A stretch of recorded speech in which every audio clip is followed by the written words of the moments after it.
Hey y'all, happy Tuesday. Welcome back to our Colorado Rockies series here on Out of the Park Baseball 22.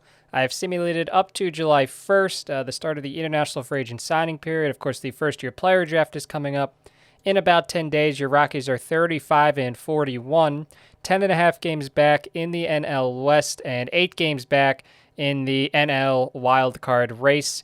It is kind of a good, I suppose, because you will remember we started off this season 1 and 11, and since then we have played over 500 baseball, which I guess is a good thing. The team chemistry is, for the players, it's pretty good. If I go to the so this has actually gotten better. So the staff cohesion, we were feuding for a while, and now we're unhappy. So hopefully the moves that we did make have helped out a little bit. We'll take a look quickly at the statistics. It'll sort by OPS. Dom Nunez is doing very well in a backup role. Tapia just won Batter of the Month for June. He's leading our team in OPS at 899. Merrifield, Mondesi, and Hoskins and Edman are also all OPSing over 800, so I'm glad that Hoskins is having that rebound season that I expected. Caleb Coward is doing about as well as I could have hoped, a 766 OPS for a guy that I didn't really have high expectations for going into the season. I can't be too upset with that. Charlie Blackmon for a 37-year-old, I guess this is kind of, I don't know what more I could expect. We will replace him after this season. We aren't going to bring him back. He might retire, honestly. I don't know. But this will definitely be Charlie's last year here in Colorado. Christian Vasquez has done okay with the bat for a catcher. And you can see he has a 0.5 WAR. And Harrison Bader has been a pretty big disappointment. You can see that he's still been a positive value player, but just barely. This has definitely been a very bad season for him. You can see that in 2021, he was a 4-win player. 2022, he was still a 3-win player, but this year he has been really, really bad. We might have to look into, I don't know if we move him at all. We do have him on this extension. I don't know if this will kind of just be something he can get over. His BABIP this year is 271, and 2022 is 357. 2021, it was really bad with us, but it was really good with the Cardinals. So I don't know if this is just going to be one bad year for him. It seems like he's walking surprisingly more than he has the past couple seasons. He's striking out a little bit less than he did a year ago. It's not translating at all to the other batting statistics. So I don't know if this is a guy we maybe look to replace or trade. I'd like to think his contract, because of how elite defensively he is pretty tradable.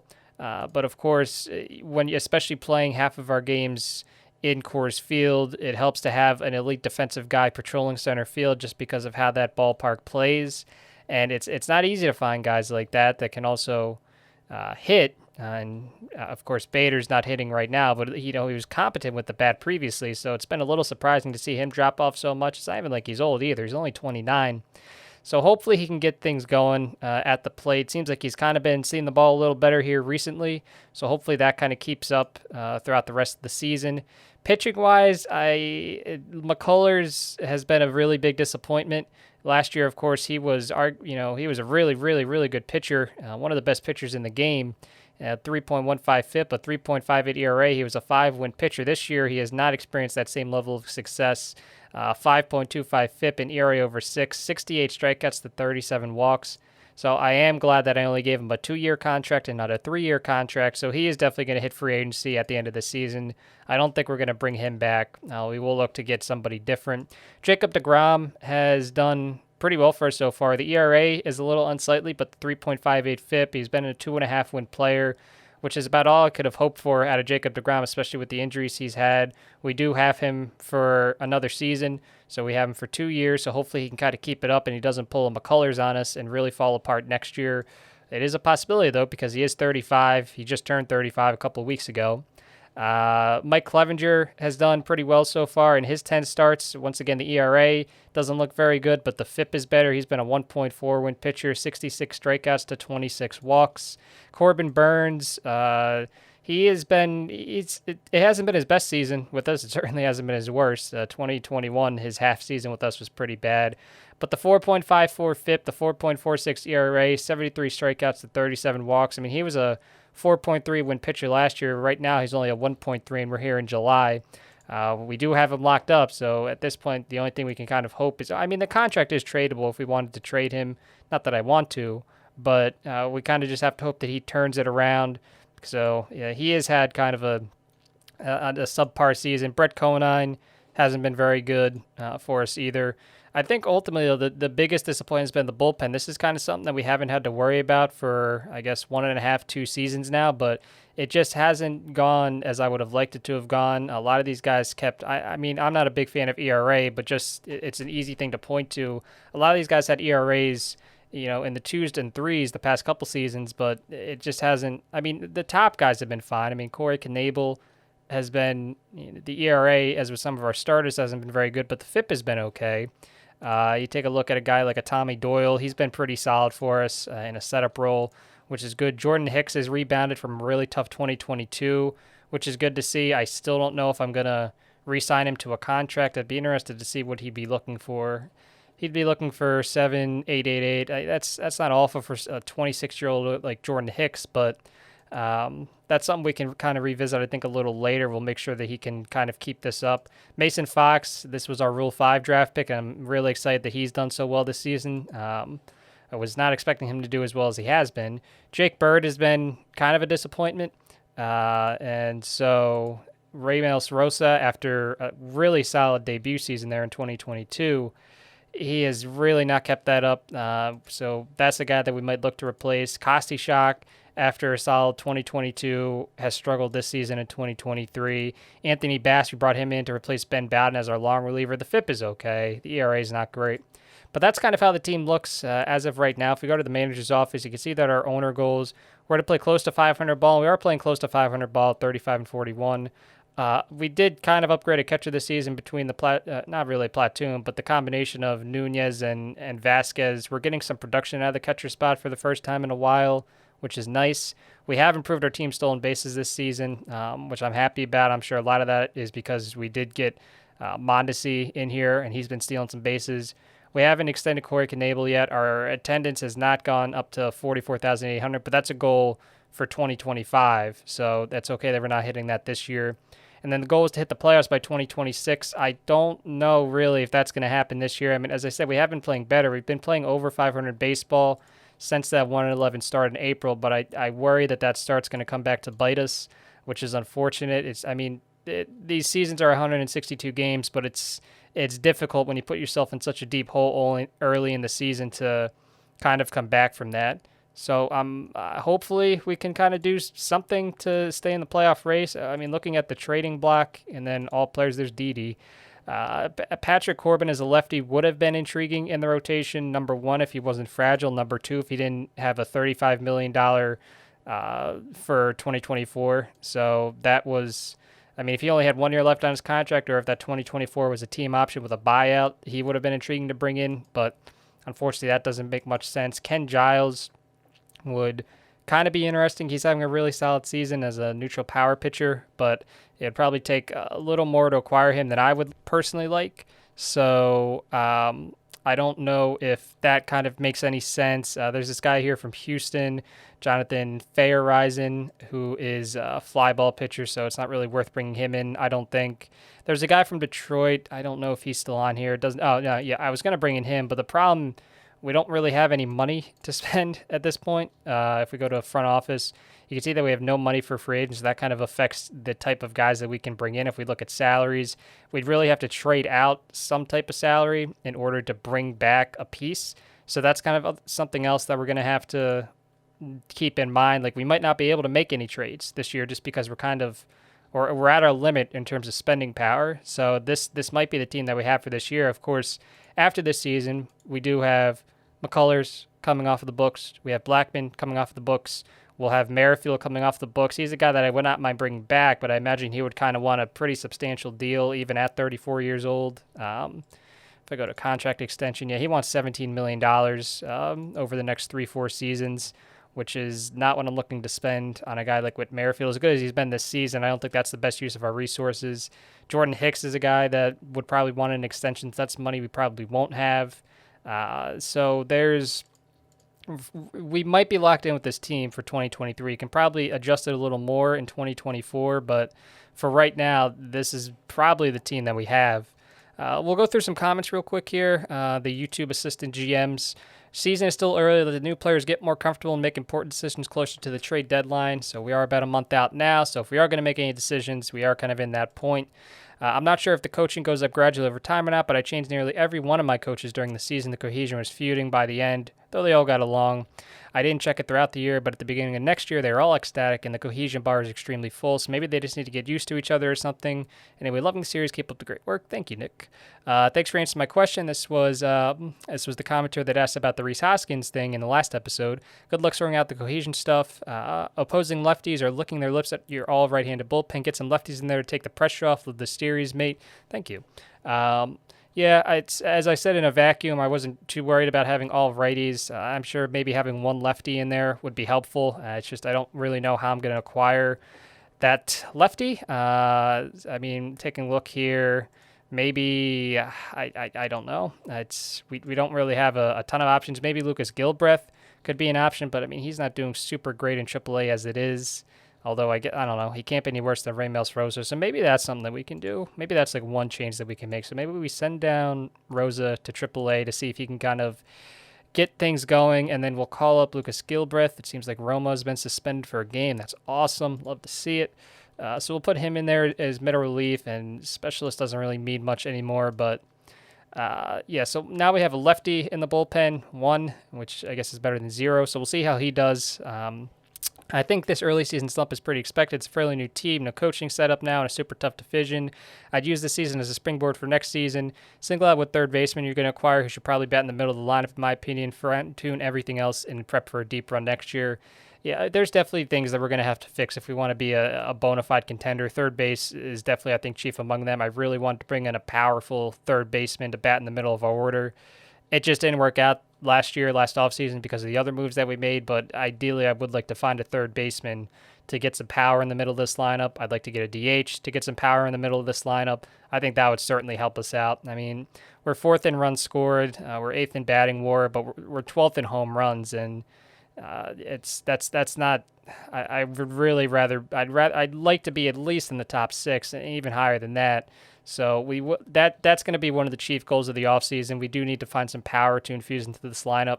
So hopefully we're going to be able to do that. I would like to see perhaps some upcoming free agents that might or might not hit the market. So if we go to all players, so Devers is set to become a free agent. He's going to command, I'm sure, a lot of money, but this is kind of like the perfect guy that we need. I'd be interested to see if they'd be interested in trading him. I mean, we don't really have anything that would work. I mean, I'm not going to do this offer, but so we need to trade out some more money. So let's say we just did like Burns, McCullers. Oh, wow. Okay. Would it really be that easy? Could I do like McCullers and then like Knable? Oh, wait a minute. Hold on. I mean, we're not going to do this. I'm not going to trade Knable. Well, this is something that we can come back to closer to the deadline, I think. I did not know it was going to be that easy to acquire Devers. I guess maybe they don't think they can re-sign him, so they just want to get something of value for him. The problem is if we trade McCullers, we don't really have anybody else that can go into the rotation. I mean, I don't think Leiter is quite ready yet. We'll see how he's doing this year. Yeah, he has not done super well in AAA, so he is only 23 years old. I'm not super worried long-term, but I don't think Leiter is ready. Peter Lambert is a guy maybe that we could. Well, no, he's been. No, I don't think that Lambert would be the option. I mean, it's an intriguing option. I mean, if we could do it without like McCullers, that would be good. It seems like I mean, I'm not against trading McCullers. I mean, we're not going to bring him back after this season anyway, and in this we would get a guy in Devers who then maybe we could sign to an extension. So this is something we'll revisit at the deadline because we know that Devers is there.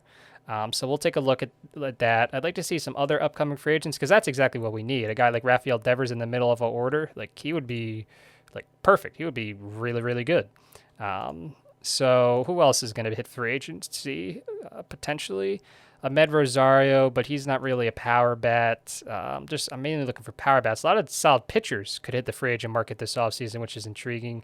Jackie Bradley Jr., this could maybe be an interesting Bader replacement, although like they're basically the same at this point. Like they're guys that can't really do too much with the bat, but they're good defensively. He's 33.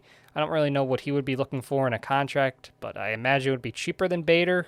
I mean, if Bader's going to hit like he's hitting now, it really wouldn't be much of a difference. And Bradley, I have to imagine, be a little cheaper. Yeah, I mean, there's some options here. How's Baez doing this year? He is not doing very well, so I'm kind of glad we dodged that bullet because that would not have been good. I'm glad we got Mondesi instead of Baez. So I mean, there's some names here that we're gonna look at, but the other comments, the new coaching stuff seems to need some work. Not sure what, if any, effect relationships have. It might be a good idea to see how the players get along with your staff as well. In my experience so far, it seems to be rather hit or miss. I guess this does prevent you from always just going with the overall best coaches, but yeah, seems to need some tweaking. Staff feuding seems to be a common issue. I've also struggled with it. I wouldn't be surprised to see a rebound soon, but it might be hard to climb back. Yeah, that's basically, you said it perfectly. So that is that.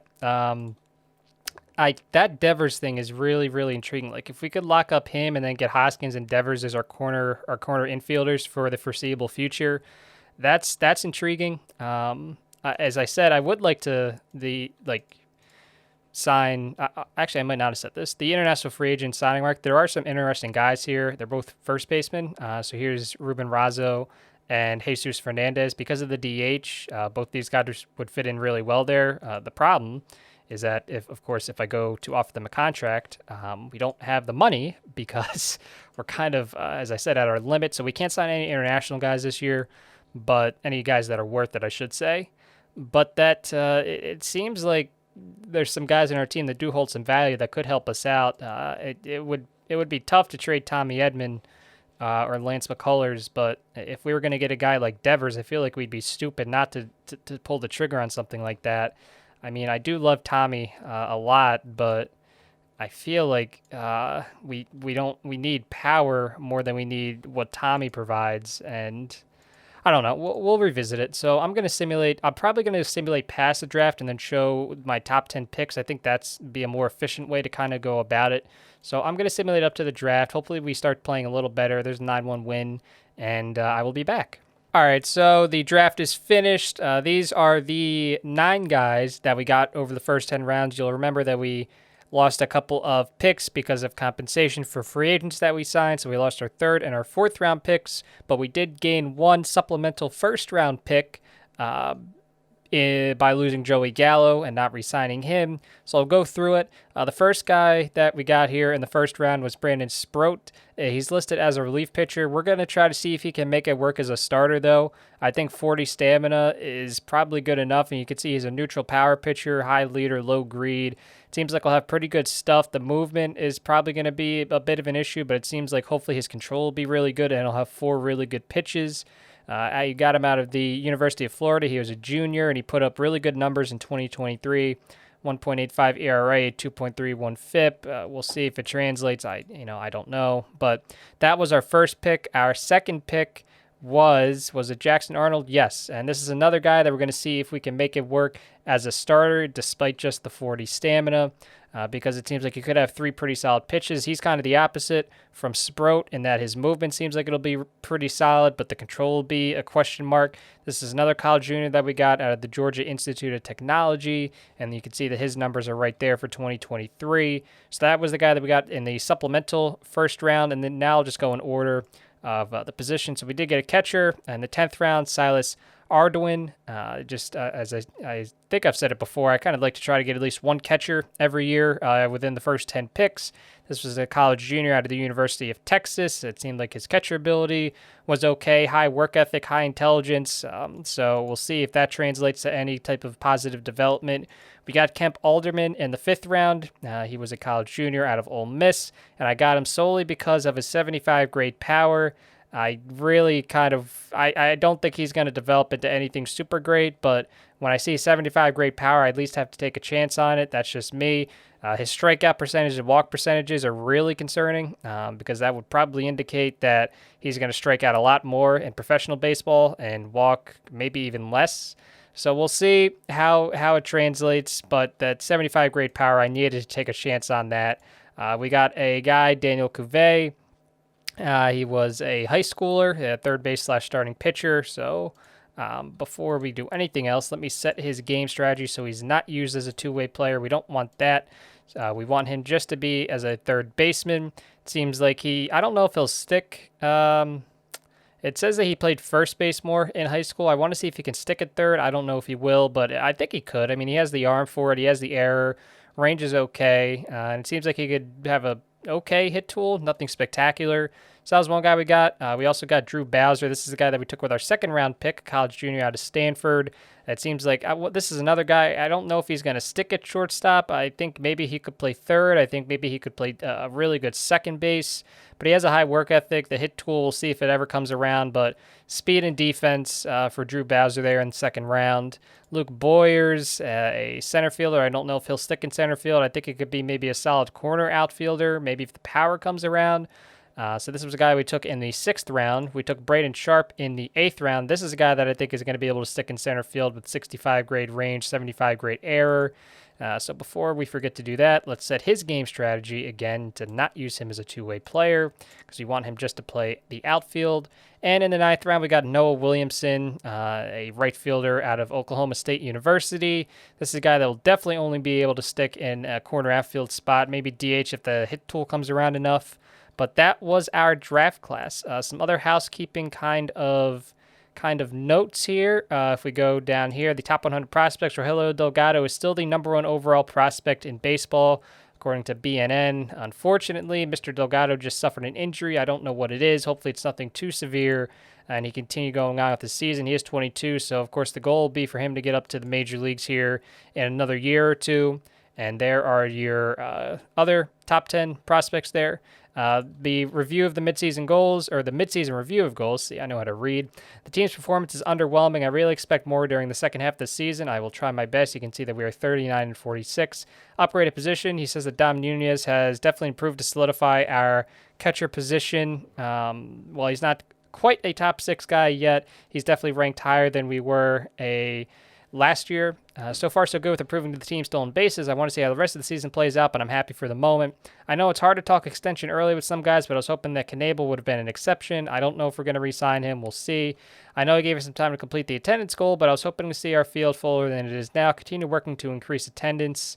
During our time working together, I've been happy with your progress towards the goals I've set out for you. I feel similarly about your handling of the team's on-field and front office management, final evaluation, yada, yada, yada. So that's that. We are 39-46. If we take a look at the info, we have done better as the season's gone on. You can see that we had a 363 winning percentage in April, 481 winning percentage in May, a 518 in June. Right now we're 4-5 in July. We just started a series with the Atlanta Braves. So that is that. In terms of the prospects, I don't really have any big news to announce. Just they're at the correct levels that they need to be. So there's not really any big news to announce. I think the biggest news probably was that I promoted Zach Veen to AAA because he was torching AA with the Hartford Yard Goats. So I felt it was time for him to get up to AAA. Hopefully he continues to develop well enough to become a good, powerful outfield bat for us. We'll see, but so far so good. That was probably the biggest thing, that in the Delgado news. So yeah, that is that. If we take a look at the schedule, the AllStar Break is coming up, so I'll probably come back around then. We'll see how the team is doing. We'll maybe see who's on the trading block, and we'll go from there. All right, we are officially at the AllStar Break. Your Rockies 41-50, 12.5 games out of the NL West, and 9 games out of a wild card spot, which is currently being held by the Atlanta Braves. 50-41, the Braves right there behind the San Diego Padres, who have the first wild card spot. The Padres just 1.5 back of the Dodgers entering the All-Star Break. So let's take a look here at mail and news. We'll see if we got any All-Stars. I'm sure we got at least one. So we want the All-Star Game rosters. So let's go down to National League. We'll see if we got anybody. And we got Tommy Doyle. So he mixed it in as a relief pitcher. He's had a pretty solid season for us here. The whip is pretty high, but I can't be too upset with his performance. We got Adalberto Mondesi, who has made it. So hopefully, or not hopefully, it seems like that acquisition has paid off for us so far. Maybe not in the team record department, but he has played very well for us this season. So it's good that we got him signed to that extension too. Raimel Tapia has also had a very good season. He's batting .360, .392 on base percentage, a .514 slugging percentage. He has a .137 WRC plus, and he's been a 3-win player. So those are our 3 All-Star representatives. This is the entire National League roster if you'd like to see if your favorite player made it in. And the American League roster is right there. Let's see. I want to see if Colton Welker or Ryan Vilade made it in for the Kansas City Royals. It does not seem like they did. But actually we can kind of see right now how they're doing this year if we go to this and then top prospects. So Colton Welker this season, he's been doing pretty well so far. 1.5 win player. He's hitting .290 with a .339 on base percentage, a .470 slugging percentage, OPSing over 800, 116 WRC plus. So he's been doing pretty well for Kansas City this season. And then as for Vilade, he has not been doing as well as Colton Welker. He has been pretty much a league average bat, a 101 WRC plus, close to a 1-win player.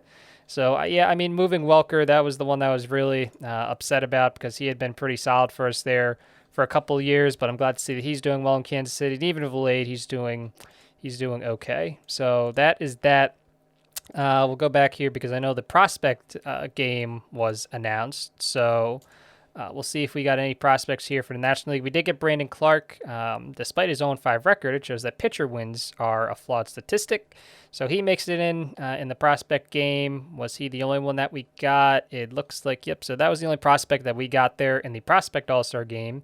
As for the American League, there are your names right there.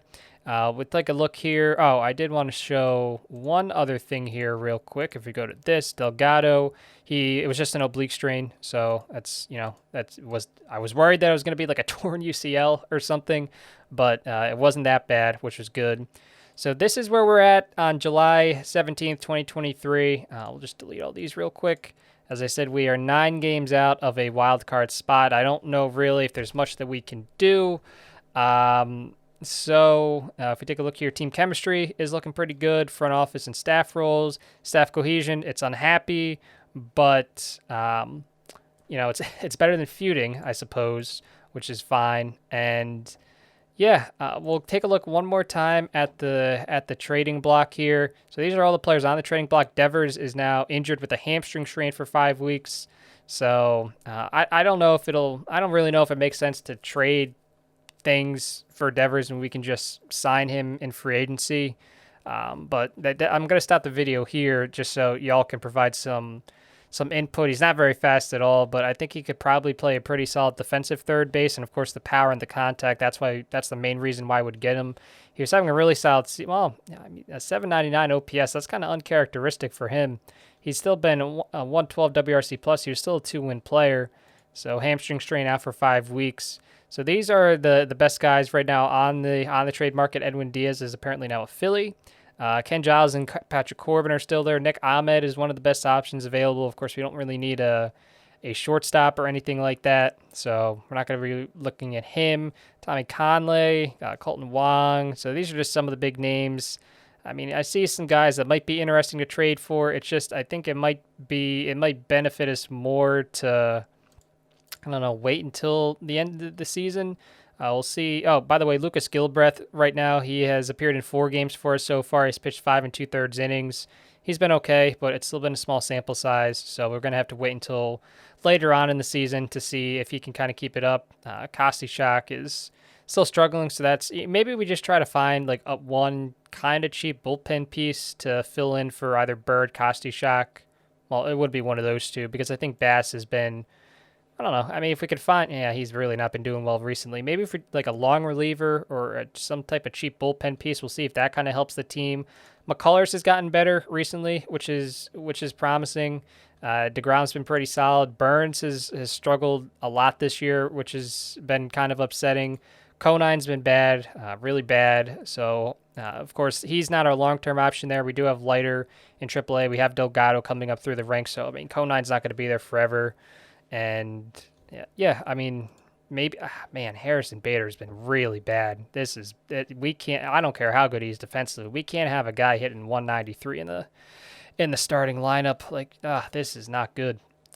I don't know. So we have clear options or clear holes that we need to address. I just don't know if it's worth it waiting until the offseason or if we should try to do something now. Maybe they don't help us make a playoff push. I mean, I don't really know if this team can even make a playoff push. I mean, we have clearly 4 good starting pitchers, a bullpen that needs a couple of arms, a lineup that needs an infusion of power. So there's clear things that we can do to improve the team. I just don't know if it makes sense to do it right now, especially now with Devers out for 5 weeks. I mean, I can trade for injured guys, but at that point, I don't really know if it's worth it. I mean, given what it would take to trade for him, we'd probably be out of the playoff race by that point. By the time he was healthy enough to come back. I mean, the only reason we trade for him is so we could try to sign him to an extension before he hits free agency. But even then, I don't know if it's worth it. So leave a comment down below. I brought up the trading block. I'll do it again. These are just the top names that are available. I'll scroll down a little bit here so you can see more names. I'll keep going down here until we hit maybe like some 45 grade guys. And there they are. Okay, so now we've reached the 45 grade guys. So 50 and above is probably what I would try to do, what I would try to look at. And then in terms of looking at the upcoming free agents, because we will have some money to spend this offseason. Devers was one of them, obviously. There are some starting pitchers that were kind of intriguing. I thought I saw Blake Snell here. I kind of wonder maybe if they signed him to an extension. Let me see, because I'm pretty sure he was on that list. Snell. He is now in Cleveland. Okay, trade. Okay, that's something. They did. So they did sign him to an extension between the last time I checked the upcoming free agents and now. So Snell will be part of Cleveland for the next 5 seasons. We'll see if he's actually part of Cleveland for the next 5 seasons. They'll probably trade him at some point. But anyway, thank you for watching this video. We'll be back tomorrow. Deadline moves, possibly, and then we'll see how the team does over the final couple months of the season. Thank you all for watching. Thank you for the support. We've reached over 400 subs, which is really, really cool. Thank you very much. It's greatly appreciated, not just by me, but by everybody here at Best Available Player. I really do appreciate it. So thank you again for watching. I'll catch you guys again tomorrow. Enjoy the rest of your day.